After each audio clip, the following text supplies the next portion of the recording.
बिस्मिल्लाहिर्रहमानिर्रहीम। शुरू अल्लाह के पाक नाम से जो बड़ा मेहरबान निहायत रहम वाला है। अस्सलाम वालेकुम dear students, welcome to computer class. आज चैप्टर नंबर 3 के हवाले से 3 टॉपिक्स को डिस्कस किया जाएगा, जिनमें नंबर 1 पे है वेरिएबल डिक्लेरेशन और इसकी क्या अहमियत है, इस चीज को देखेंगे। सेकंड नंबर पे वेरिएबल इनिशियलाइजेशन क्या होता है, इसका क्या सिंटैक्स है, और लास्ट में कांस्टेंट क्वालिफायर्स क्या होते हैं और कैसे किसी भी कांस्टेंट को डिक्लेयर करने के लिए कांस्टेंट क्वालिफायर का यूज किया जाता है। आइए स्टार्ट करते हैं। सबसे पहले वेरिएबल डिक्लेरेशन। किसी भी प्रोग्राम के अंदर यूज होने वाले वेरिएबल्स को यूज करने से पहले लाजमी है कि आप उसको डिक्लेयर करें। अगर किसी प्रोग्राम में वेरिएबल डिक्लेरेशन से पहले ही किसी वेरिएबल को यूज किया जाए और डिक्लेरेशन ना की जाए तो प्रोग्राम में एरर्स जनरेट हो जाते हैं। वेरिएबल डिक्लेरेशन करते हुए आपने वेरिएबल की डेटा टाइप और वेरिएबल का नाम लाजमी मेंशन करना होता है। वेरिएबल की जो डेटा टाइप्स हैं वो पिछले लेक्चर में डिस्कस की गई थी, इंटीजर, फ्लोट और कैरेक्टर। ये मेंशन करना जरूरी होगा और वेरिएबल नेमिंग रूल्स को मद्देनजर रखते हुए कोई भी वेरिएबल का नाम लाजमी तौर पर असाइन किया जाएगा। आपको बताया गया था एक अच्छा प्रोग्रामर वो होता है जो किसी भी वेरिएबल्स को उसके राइट नेम के साथ डिक्लेयर करे। तो आइए चलते हैं, स्टार्ट करते हैं एग्जाम्पल से। एग्जाम्पल में अगर आप देखें पॉइंट नंबर 4, इंटीजर XYZ, यहां पर INT इंटीजर को शो कर रहा है और इस एग्जाम्पल में 3 वेरिएबल्स XYZ इनको डिक्लेयर किया गया। XYZ इनके अंदर विदाउट पॉइंट्स के डेटा स्टोर होगा, प्रोसेस होगा और इन्हीं के अंदर रिजल्ट्स भी स्टोर होंगे, लेकिन बगैर पॉइंट के। जैसे कि प्रीवियस लेक्चर में बताया गया था कि integer variable 4 bytes memory consume करेगा। तो XYZ इनको डिक्लेरेशन करने का फायदा यह हुआ कि हमारा कंपाइलर अंडरस्टैंड कर लेगा कि 4 बाइट के हिसाब से 3 वेरिएबल्स डिक्लेयर किए गए हैं, तो मेमोरी में 12 बाइट स्पेस रिजर्व कर देगा। सेकंड एग्जांपल में चलते हैं, फ्लोट, लेंथ और विड्थ। जैसा कि आपने देखा पहली वीडियो में कि फ्लोट भी 4 बाइट मेमोरी कंज्यूम करेगा और हमारा कंपाइलर लेंथ और विड्थ इन 2 वेरिएबल्स के लिए भी 4 बाइट्स अलग से रिजर्व कर देगा। CHAR कैरेक्टर यानी कि और CH नाम का वेरिएबल है। Character variable 8 bytes memory consume करेगा और अब CH के लिए 8 बाइट वाली मेमोरी रिजर्व हो जाएगी। तो इट मींस ये जो 3 एग्जांपल्स हैं इनको अगर हम किसी प्रोग्राम में यूज करें तो 28 बाइट्स मेमोरी कंज्यूम हो जाएगी, जो एक प्रोग्राम के लिए सेपरेट रिजर्व कर दी जाएगी। डिक्लेरेशन का सबसे बड़ा फायदा ही यही होता है कि हमारा कंपाइलर मेमोरी में स्पेस को रिजर्व कर दे और हमारे कंपाइलर को पता हो कि एट द वेरी बिगिनिंग के किन किन वेरिएबल्स को आगे फर्दर प्रोग्रामर जो है वो यूज करने जा रहा है। ठीक है, ये बिल्कुल ऐसे है कि किसी भी इवेंट के अंदर जितने भी पार्टिसिपेंट्स हैं उनका एक लिस्ट पर नाम तहरीर कर दिया जाता है, जिससे ये अंदाजा हो जाता है कि उस फंक्शन के ऊपर कितने पार्टिसिपेंट्स हैं जो आकर अपनी परफॉर्मेंस देंगे।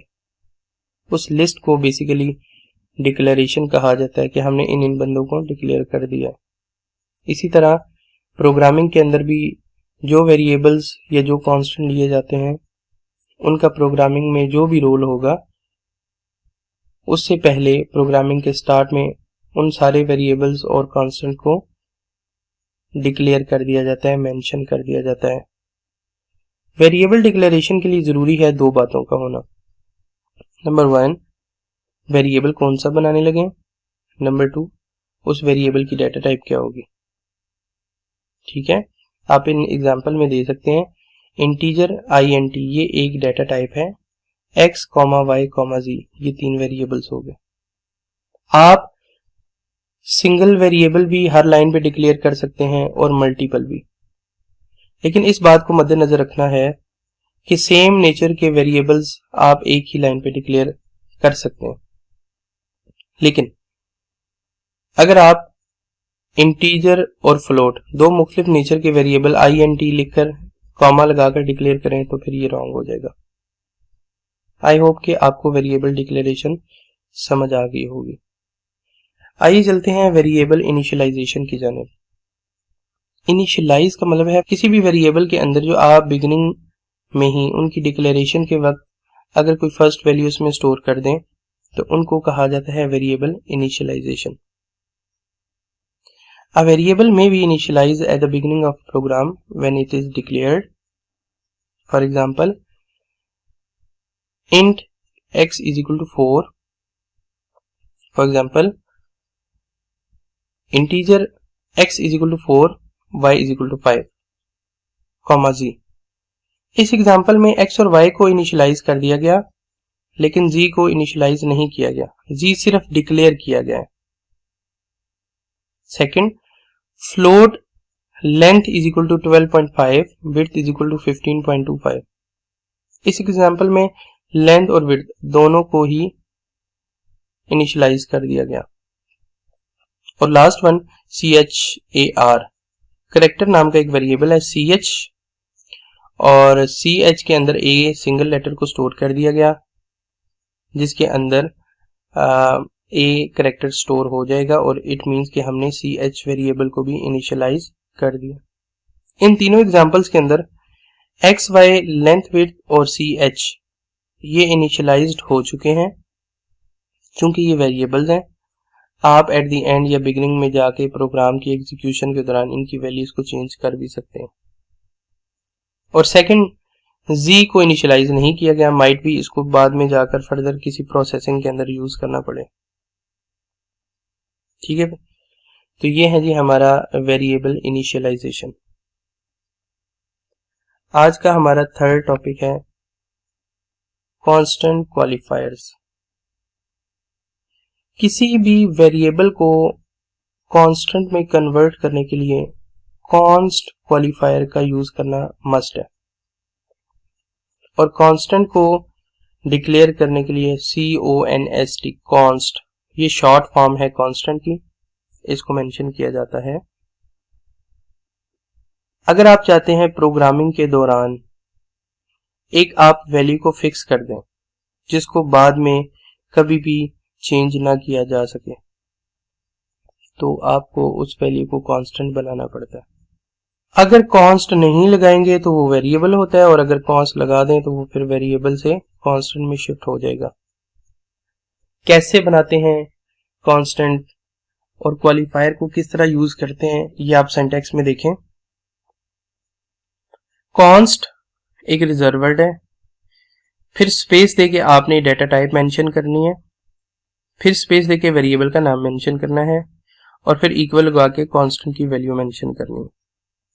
एग्जांपल में देखें आप, कांस्ट लिखा as per rule, data type की जगह हमने लिख दिया int इंटीजर, वेरिएबल का नाम रखा AGE, और आगे इक्वल में कांस्टेंट वैल्यू क्या दी 34। सेकंड एग्जांपल देखें, कांस्ट रिजर्व वर्ड आ गया, फ्लोट वेरिएबल की डेटा टाइप हो गई, लेंथ ये नाम आ गया लेंथ, और 7.5 ये कांस्टेंट की वैल्यू हो गई। अब होगा ये, अगर आप इन दोनों एग्जांपल में से कांस्ट को हटा दें तो फिर ये वेरिएबल रह जाएंगे जो आपने पिछली स्लाइड में देखी। अच्छा, एक बात और याद रखनी है, एक अच्छा प्रोग्रामर वो होता है जो वेरिएबल और कांस्टेंट के राइट नेम राइट प्लेस पर यूज करें, और हमेशा रेलेवेंट नेम रखने चाहिए। C++ की तमाम तर कोडिंग लोअर लेटर में की जाती है, और प्रायोरिटी दी जाती है कि वेरिएबल्स के जो नेम है वो भी स्मॉल लेटर्स में हो। ऑल्दो आप कैपिटल लेटर्स में भी रख सकते हैं, लेकिन ज्यादा अच्छा या ज्यादा प्रायोरिटी किसको दी जाती है, कि आप स्मॉल लेटर्स का इंतखाब करें, लेकिन जहां कांस्टेंट की बात आ जाए तो फिर उस टाइम पर आप कांस्टेंट को अपर केस लेटर में डिक्लेयर करें। जैसे आपने देखा एज और लेंथ, ये स्मॉल लेटर्स में भी दे सकते थे, लेकिन कैपिटल लेटर्स में इसलिए दिया क्योंकि हमने इनको वेरिएबल नहीं बल्कि कांस्टेंट बना दिया। चलते हैं जी हम लोग एग्जाम्पल की जानिब कि वेरिएबल और कांस्टेंट में क्या मेन डिफरेंस है। वेरिएबल के सिंटैक्स में डेटा टाइप, वेरिएबल, ये दो चीजें आती हैं और आगे फिर उसकी वैल्यू दें या ना दें, यानी वेरिएबल को इनिशियलाइज करें या ना करें, ये चीज ऑप्शनल है। और ऑप्शनल को हमेशा जो बड़ी ब्रैकेट है इसके अंदर मेंशन किया जाता है प्रोग्रामिंग में। Example integer age, float length, character gender और कैरेक्टर जेंडर। आप देखें जो पहला वेरिएबल बनाया हमने एज नाम का, उसमें इंटीजर वैल्यू स्टोर हो रही है, लेंथ के अंदर फ्लोट वाली, और जेंडर के अंदर एक सिंगल लेटर एम स्टोर करना हो तो सिंगल कोटेशन लगाएं, और अगर मल्टीपल लेटर स्टोर करने हैं यानी मेल में 4 लेटर्स आते हैं फिर डबल कोटेशन लगानी है। लेकिन जब आपने मल्टीपल लेटर्स स्टोर करने हो ना तो उसके वेरिएबल के साथ लेंथ भी मेंशन करना जरूरी है। आप देखें जेंडर के साथ 4 लिखा होगा। ऑपोजिट साइड पे देखें कांस्टेंट, अगर जितने भी वेरिएबल्स हैं उनके स्टार्ट में कॉन्स्ट लगा दिया जाए तो वो सारे कांस्टेंट बन जाते हैं। और दूसरा मैंने आपको डिफरेंस बताया था कि कॉन्स्ट के जो वेरिएबल्स होते हैं इनका नाम हमेशा कैपिटल लेटर्स में रखना बेहतर होता है। तो वहां पर एज स्मॉल थी, यहाँ पर एज कैपिटल लेटर्स में आ गई और कॉन्स्ट लगा देने से इनको कांस्टेंट बना दिया गया। आप देख सकते हैं कॉन्स्ट कॉन्स्ट कॉन्स्ट ये हर एक के साथ मेंशन है। ठीक हो गया, तो कॉन्स्ट लगा देने से हमारा वेरिएबल कांस्टेंट में कन्वर्ट हो जाएगा। उम्मीद है स्टूडेंट्स के आपको आज इन तीनों topics variable declaration, variable initialization और इसी तरह कांस्टेंट क्वालिफायर्स क्या होते हैं इनकी समझ आ गई होगी। और मजीद अगर कोई आपकी क्यूरी हो तो वो आप पूछ सकते हैं, नीचे ईमेल एड्रेस मेंशन है, आप अपनी क्यूरीज को इस ईमेल एड्रेस पर सेंड कर सकते हैं। अपना बहुत ज़्यादा ख्याल रखिएगा। अल्लाह हाफिज।